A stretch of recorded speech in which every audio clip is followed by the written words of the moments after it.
નમસ્કાર ગુજરાત। આજના મુખ્ય સમાચારની અંદર અંબાલાલ પટેલની નવી આગાહી। આગામી 3 દિવસ માટે ગુજરાતવાસીઓ થઈ જાજો તૈયાર। પૂર અસરગ્રસ્ત વિસ્તારોમાં સરકાર ચૂકવશે કેશ ટોલ, મળશે 233 રૂપિયા। ખેડૂતો માટે આવી ગયા છે ખુશીના સમાચાર। પાક નુકસાન સહાય ખેડૂતોના ખાતામાં જમા થશે। જૂના વાહન ચાલકો થઈ જાજો તૈયાર। કૃષિ મંત્રીની સૌથી મોટી જાહેરાત, મગફળીના વાવેતર અને ઉત્પાદનમાં ગુજરાત દેશભરમાં અગ્રેસર। ખેડૂતો માટે ગુજરાત સરકારનો મોટો નિર્ણય, જીએસટી ને લઈને આવ્યા છે અગત્યના સમાચાર। મોદીની દેશવાસીઓને એક જ અપીલ, ખેડૂતોને હપ્તા વગર મળશે 36,000 રૂપિયાની સહાય। જાણો કઈ તારીખે ખેડૂતોના ખાતામાં જમા થઈ શકે છે ₹2,000નો 21મો હપ્તો। દેશી ગાય ખરીદવા માટે મળશે 28,000 રૂપિયાની સહાય। નવરાત્રી પહેલા અમૂલ દૂધના ભાવમાં થઈ શકે છે ઘટાડો। ગુજરાત પર દેવાનું ભારણ વધ્યું છે। અને આજના સૌથી મોટા ખેડૂત ઉપયોગી સમાચાર જાણીશું આજના આ વિડીયોની અંદર। મિત્રો, દરેક સમાચાર, દરેક માહિતી જણાવીએ એ પહેલા ગુજરાતના જે પણ મિત્રો ચેનલ ઉપર જો પહેલી વાર આવ્યા હોય તો મિત્રો ખાસ કરીને વિડીયોને એક લાઇક કરી ચેનલને સબસ્ક્રાઇબ કરવાનું ભૂલતા નહીં। સાથે આજનો આ વિડીયો છે જેને અંત સુધી જોતા રહેજો। મિત્રો, તેના તાજા અને નવા હવામાન સમાચાર વિશે વાત કરીએ તો ખેલૈયાઓ માટે ચિંતાની વાત, નવરાત્રિમાં વરસાદી માહોલ રહેશે। હવામાન નિષ્ણાત અંબાલાલ પટેલે વરસાદને લઈને આગાહી વ્યક્ત કરી છે। આજે બપોર બાદ વાતાવરણમાં પલટો આવવાની આગાહી છે। 14થી લઈને 22 સપ્ટેમ્બર સુધી ગાજવીજ સાથે વરસાદ પડશે। 17થી લઈને 20 સપ્ટેમ્બર દરમિયાન રાજ્યના ઘણા ભાગોમાં વરસાદ પડશે।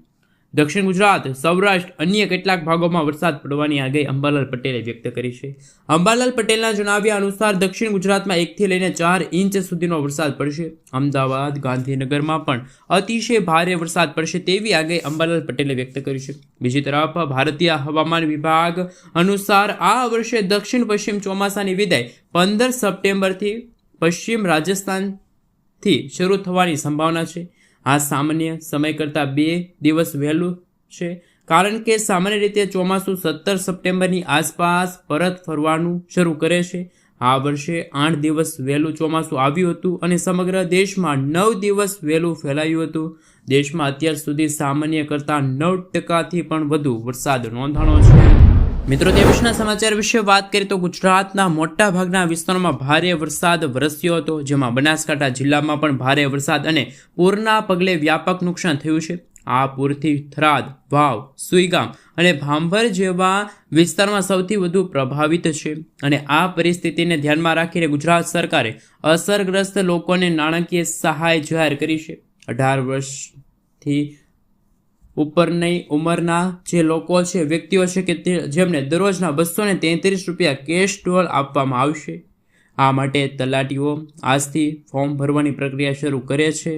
આધાર કાર્ડ સહિત જરૂરી માહિતી એકત્રિત કર્યા બાદ વેરિફિકેશન પછી રકમ સીધી લાભાર્થીઓના બેંક ખાતામાં જમા થશે।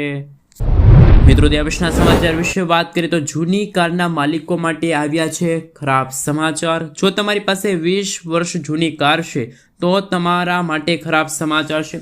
માર્ગ પરિવહન મંત્રાલય દ્વારા 20 વર્ષથી વધુ જૂના ખાનગી વાહનો અને 15 વર્ષથી જૂની કોમર્શિયલ વાહનો માટે ફિટનેસ ટેસ્ટ ફી માટે મોટા વધારાનો પ્રયાસ મૂકવામાં આવ્યો છે। હવે ફિટનેસ ટેસ્ટ માટે 2600 રૂપિયા ચૂકવવા પડશે, જ્યારે ટ્રક અને બસો માટે ફી 25,000 રૂપિયા રહેશે। કોમર્શિયલ વાહનો માટે અલગ અલગ ફી સ્લેબ બનાવવાની વિચારણા છે, જેના કારણે જૂના કારના જે માલિકો છે એમને ભારે નુકસાની થઈ શકે છે। મિત્રો, ત્યાં વિશેના સમાચાર વિશે વાત કરીએ તો ખેડૂતો માટે ગુજરાત સરકારનો મોટો નિર્ણય। ગુજરાત વિધાનસભામાં કૃષિ મંત્રી રાઘવજી પટેલે જણાવ્યું કે જીએસટી સુધારા બાદ ખેડૂતોને મોટો ફાયદો થશે। ટ્રેક્ટર પરના 12% અને તેમના પાર્ટ્સ પરના 18% જીએસટી ઘટાડીને 5% કરવામાં આવશે।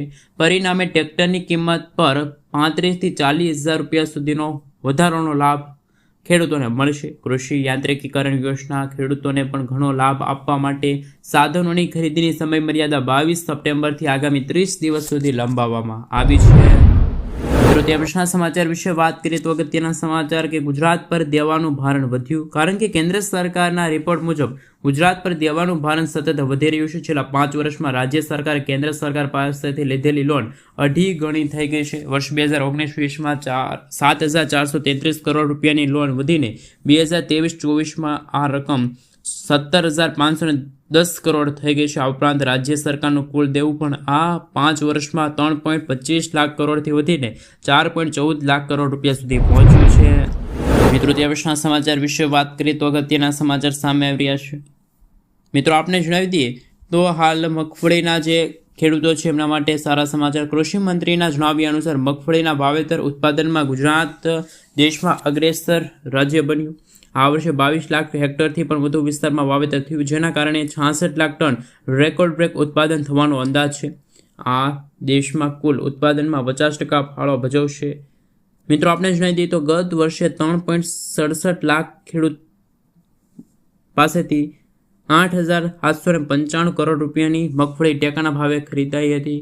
આ સફળતા ખેડૂતો માટે ગૌરવની વાત છે. મિત્રો આગળના સમાચાર વિશે વાત કરીએ તો અગત્યના સમાચાર સામે આવી રહ્યા છે. પાક નુકસાન સહાય. સુરેન્દ્રનગર જિલ્લામાં વર્ષ 2024માં કમોસમી વરસાદથી ખેડૂતોના પાકને થયેલા નુકસાનના વળતરના ભાગરૂપે રાજ્ય સરકારે માત્ર કપાસના પાકને થયેલા નુકસાન માટે વળતર આપવાનો નિર્ણય જાહેર કર્યો, જેના પગલે મગફળી, તુવેર, એરડા જેવા અન્ય પાકોનું નુકસાન થયેલા ખેડૂતોને ભારે રોષ ફેલાયો. કપાસના નુકસાનનું વળતર ખેડૂતોના ખાતામાં જમા થવાનું શરૂ થયું છે, પરંતુ 75,000 ખેડૂતોમાંથી આશરે 35,000 ખેડૂતો વળતરથી વંચિત રહેવાની શક્યતા છે, જેને લઈને ફરી એકવાર ખેડૂતોમાં રોષ જોવા મળી રહ્યો છે. મિત્રો ત્યાં પછીના સમાચાર વિશે વાત કરીએ તો અગત્યના સમાચાર સામે આવી રહ્યા છે. પીએમ મોદીની દેશવાસીઓને માત્ર એક જ અપીલ. પીએમ મોદીએ નવરાત્રિથી લઈને દિવાળી સુધી સ્વદેશી મેળાઓના આયોજન પર ભાર મૂક્યો. તેમણે કહ્યું કે લોકોને ભારતીય ઉત્પાદનો ખરીદવા અને મેક ઇન ઇન્ડિયા અભિયાનને આગળ વધારવા માટે પ્રોત્સાહિત કરવામાં આવશે. આ સાથે તેમણે સાંસદોને જણાવ્યું કે તેઓ તેમના વિસ્તારોમાં દરેક સેક્ટરમાં એક જ પ્રદર્શનનું આયોજન કરે. મિત્રો ત્યાં પછીના સમાચાર વિશે વાત કરીએ તો 15મી સપ્ટેમ્બરથી મહિલાઓના ખાતામાં જમા થઈ શકે છે 10,000 રૂપિયા, પરંતુ કયા રાજ્યની બહેનોને મળશે આ રકમ? તો મિત્રો આપણે જણાવી દઈએ તો 15 સપ્ટેમ્બરથી બિહારની મહિલાઓ માટે ખાસ યોજના શરૂ થવા જઈ રહી છે. સરકાર દ્વારા લાવવામાં આવેલી આ યોજના હેઠળ 10,000 રૂપિયા સીધા બેંક ખાતામાં જમા થશે મહિલાઓના. આ લાભ ફક્ત એવા જ લોકોને મળશે જેઓ નિર્ધારિત શરતો પૂર્ણ કરે. મુખ્યમંત્રી ટૂંક સમયમાં તેની માર્ગદર્શિકા બહાર પડશે, ત્યારબાદ અરજી પ્રક્રિયા શરૂ થશે.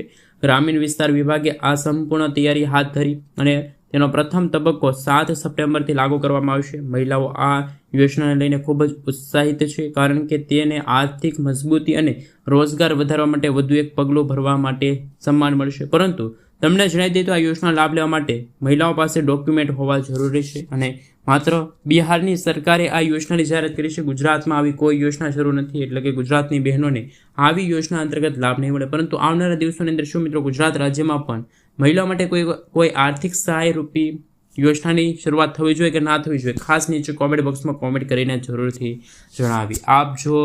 મિત્રો તે પછીના સમાચાર વિશે વાત કરીએ તો જાણો કઈ તારીખે ખેડૂતોના ખાતામાં આવી શકે છે રૂપિયા 2,021 હપ્તો.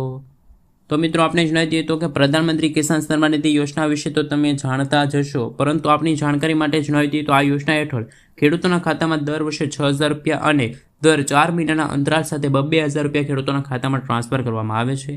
હવે ખેડૂતો 21મા હપ્તાની આતુરતાપૂર્વક રાહ જોઈને બેઠા છે. ઉદાહરણ તરીકે સામાન્ય રીતે હપ્તો છે 4 મહિનાના અંતરે ખેડૂતોના ખાતામાં જમા થાય છે. ઉદાહરણ તરીકે મિત્રો આપણે જણાવી દઈએ તો જ્યારે 18મો હપ્તો છે એ ગયા વર્ષે ઓક્ટોબર મહિનામાં બહાર પડ્યો હતો, ત્યાર પછી 19મો હપ્તો ફેબ્રુઆરી મહિનામાં વર્ષ 2025 અંતર્ગત અને 20મો હપ્તો ગયા મહિને ઓગસ્ટ મહિનામાં ખેડૂતોના ખાતામાં જમા થયો હતો. તો આને જોતાં એવું કહી શકે કે આગામી 21મો હપ્તો છે કાં તો નવેમ્બર અથવા તો ડિસેમ્બર મહિનાની અંદર ખેડૂતોના ખાતામાં આવી શકે છે. જોકે સરકાર દ્વારા હજુ સુધી કોઈ સત્તાવાર જાહેરાત કરવામાં નથી આવી. પરંતુ મિત્રો આપણે જણાવી દઈએ તો દિવાળીનો તહેવાર નજીક છે, તો શું ખરેખર દિવાળી પહેલાં ખેડૂતોના ખાતામાં 21મો હપ્તો જમા થશે કે નહીં થાય એ ખાસ નીચે કોમેન્ટ બોક્સમાં કોમેન્ટ કરીને જરૂરથી જણાવી આપજો. કારણ કે મિત્રો સરકાર તરફથી હજુ કોઈ ઓફિશિયલી તારીખ છે જાહેર કરવામાં નથી આવી 21મા હપ્તાને લઈને.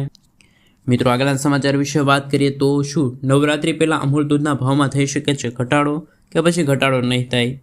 તો મિત્રો સમાચાર હતા કે જીએસટીના ભાવમાં ઘટાડો થતાં અમૂલ દૂધના ભાવમાં ઘટાડો થાય તેવા ભાવ ઘટાડવા માટે મામલે અમૂલ સરકાર ખાસ મિત્રો અમૂલે સાફ ઇનકાર કર્યો. હવે અમૂલ દૂધના ભાવમાં જીએસટી ઘટાડા છતાં કોઈ ફરક નહીં પડે અને ભાવ યથાવત રહેશે. એટલા દિવસોથી લોકોને એવી આશા હતી કે દૂધના ભાવ ઘટશે, તો તેમની આશામાં પણ પાણી ફરી વળ્યું છે. તાજા દૂધ પર પહેલાંથી જીએસટી શૂન્ય હતો અને અલ્ટ્રાહીટ ટેમ્પરેચર દૂધના ભાવ ઘટશે અને 22મી સપ્ટેમ્બરથી જીએસટીના નવા દરો પણ લાગુ થવા જઈ રહ્યા છે.